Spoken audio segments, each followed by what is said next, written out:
Eliminating gluten from your diet, it doesn't mean they have to sacrifice your sweet tooth, which is nice. Joining us with Chef Secrets, we have Chef Bill Collins, chefbill.com, cookbook author, all of that jazz. But today, we're going to make 2 gluten-free desserts. Yes, we are. Good. And these are so good, you'd never know they were gluten-free.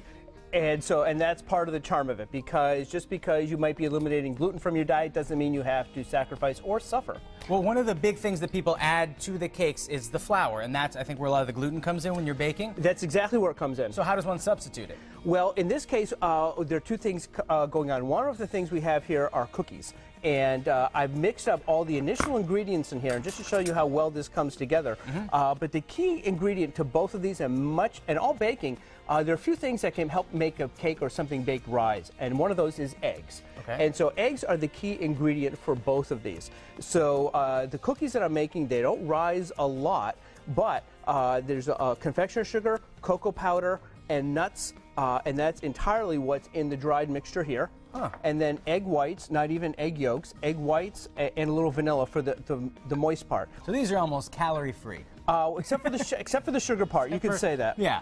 And so I've already put the walnuts in here. You can go with peanuts, you can go with almonds, whatever kind of nut you want, and it's all chopped up. I was going to say, this is really finely ground. You can hardly make one out. Exactly. Well, here it looks like this is one of the nuts here. It looks like maybe it's just cocoa powder clump, but all the lumps you see there are nuts. Another part of, I always tell people, if you're using confectioner's sugar in a cake or any kind of baking, sift it first, and the cocoa powder, because you get these little lump things that just won't break up. Yep. So that way, so this is all sifted first. So now you see all the dry ingredients there, and unlike so many baking things with egg whites, these are not whipped first. And so just pour the egg whites in, and in this case, this is half the recipe. So that's just 2 egg whites, and this is about a half a tablespoon of vanilla. And it looks like, well, geez, there's not much liquid there. This will be very dry. Well, that's what's so deceptive about this one, is you keep stirring it, it's slowly starting to come together. You're right. And in a moment, this is just going to be a nice, glossy looking batter. So it's all coming together, and you can see, yeah, and then from there, see, that's how easy this is. Now from here, is that it? That's it. So now what we're going to do is we're just going to take these, and we're going to put these a teaspoon or so each. See, that's done. And we're going to put it on parchment paper. The reason it's going on parchment paper, and not aluminum foil. Not aluminum foil. And the reason for the parchment paper is this is going to keep it from sticking to the pan, because there's no fat in here. And so that's good. And we're just going to, that's perfect. Thanks. They're not circular. Well, they're going to end up kind of roundish, but they'll find their own shape. But they're kind of roundish, we can call it that. They're like liberal arts cookies. They're going to find their own path. That's exactly what we call them. It's on the recipe. Yes. So we do this, and then we put it how long in the oven? It takes about 15 minutes in the oven, and you can tell when they're done, because often with so many cookies, as I've done on Mass Appeal before, is with so many cookies, you see they're a little browned on the bottom, but these, they're a little cracked on the top, and that's how you can tell they're glossy. And one other thing I really want to emphasize, too, is that all of the ingredients here are from our friends at Whole Foods in Hadley. Oh, well, thank you to them. So, exactly, and especially you'll see with the next recipe, got so many great ingredients. Well, you know, we'll take a pause here. We'll take these and put them over here. Now, why don't we make the other cookie now? Okay, and the other cookie is actually a cake. Okay. And so here's what we have here. We've got a very dense dough.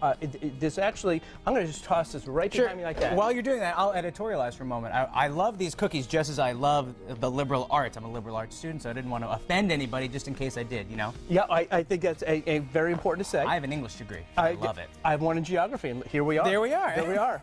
And so this is a very dense dough, so it looks like a cookie dough. Yeah. But now, I just mentioned the cookies before, we just put the egg whites in plain. In this case, I did whip the egg whites. What consistency difference does that give you?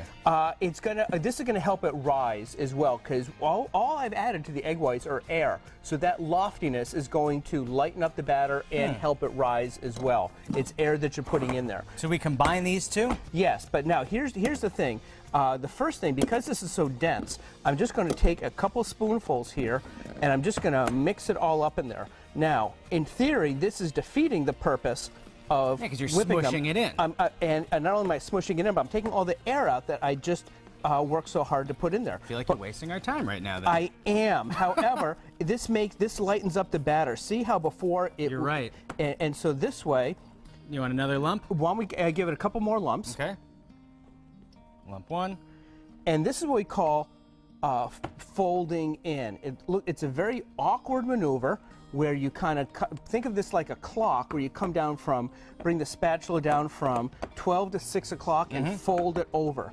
Because if you were to just mix it in out of the spoon or with a blender, what's going to happen is, again, you take all the air out. Well, so I'm going to turn this over to you for just a moment. Good. And I'm going to turn it over to a quick pause. We're going to be back in just a little bit to finish these up, and you have a cool trick to show us, right? I do. Yep. All right, don't go anywhere. We're back with celebrity chef Bill Collins, chefbill.com. Earlier in the show, we showed you how to make a cookie and a cake, and now we're finishing them up. Yes, we are. And actually, I want to show you a great little trick on because putting paper in the bottom of a cake pan. The reason you do that is it helps you get the cake out of the pan, keep it from sticking to the bottom. That's so you the end hardest up part. Exactly. So rather than do like, cutting out little bits and trying to make something round and it never works out round, take a full piece of wax paper and then fold it in half again. Oh, I see what you're up to. Fold it in half again. This is a good old-fashioned geometry trick. Exactly, which they teach in the liberal arts. They do. And then you fold it in half again, so you've got this cone shape. Flip it over, and you'll see here that it, you find the center. Find the center. Cut. And wow. if I've played my cards right, you're now ready to put that in the pan. That's education at its finest right there, folks. Now, we would have put, had we been doing this, we would have put our mix in there, put that one in the oven for how long and at what temperature? That goes in, actually it cooks for almost an hour. First 20 minutes at 375, and then it finishes off for about 50 minutes at 350. But then a funny thing is when you're done, nobody knows why you do this, but the cookbook author, I said, keep it in the pan, put it on a wet, damp paper towel, a cloth, and let it sit for 10 minutes, and that helps release it. Maybe it steams up a bit and helps release it from the sides. Look, it probably does nothing. The cookbook author was just trying to make fools of us all. No, Joe, her name is Maida Heater. She's a classic of cookbooks. All right, good, good. Now we're making something to put on top of it. Yes, and I just wanted to show this part. I made a sauce, and it's all on the Mass Appeal website, but it's just, you can use frozen raspberries, amaretto, but if you want to avoid putting the liqueur in there, you can skip it all together, and some more confectioner's sugar. But this seems like your method for getting the seeds out. That's exactly it, because what happens is, Smart. Otherwise you'd be sitting there picking them out of your teeth, and it would just Ruins end a dinner badly. party. It does. Otherwise you have to hand out toothpicks to everybody. And it doesn't make for a classy evening. It doesn't. So now there are two more steps for the cake. Okay. And here's how you cut a cake. And a lot of people, they just start hacking away. By the time you get to the third piece, it's an odd-shaped mess. And especially if you figure I'm going to have 8 people and more people show up, when you cut it the way I'm about to show you, you can cut it into an infinite number of pieces. They might be thin slivers, but you can do that. First thing you want to do is cut the cake in half. This is, I think, baking has met math and geometry today. This is all about the math skills. Today's edition of Mass Appeal. There will be a quiz. There will be a quiz. All of our viewers got blue books and number 2 pencils. But here's the thing. You want to cut it in quarters. So now, from the point of the corner, almost the triangle, you can go with any shape you want. So usually, most people cut it into thirds, and then you can get equal-sized pieces. So now, what you want to do is you can paint the plate. You can do whatever you want. And this is when you can make it look like an expensive restaurant dish. Exactly, and you can kind of do anything you want to make it look great, goofy, anything you want. That's the best part, but now it looks so professional. Thank you. And so then you put it on there, and now here you one go. little dollop. That's perfect. A little dollop. Oh, we had some chocolate. A little dollop of whipped cream. And by the way, you don't use the word dollop either with whipped cream or sour cream. Did you notice? Yes.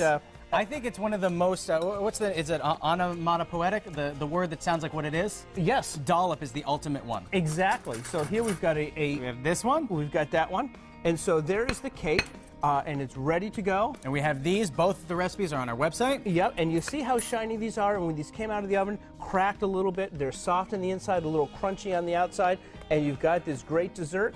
And the cake actually is a little more effort than the cookies. That took about maybe over 20 minutes to put together, but it's so worth it. It's a nice, dense, nutty, chocolatey cake. And the best part is these both look luxurious. They're gluten-free. Gluten-free, really tasty, you would never know. Chef Bill, thank you so much. The best part is we learned something today. Absolutely. As we always do, is more than just cooking. If you want a recipe, these recipes, all you need to do is go on our website, mymassappeal.com, later today.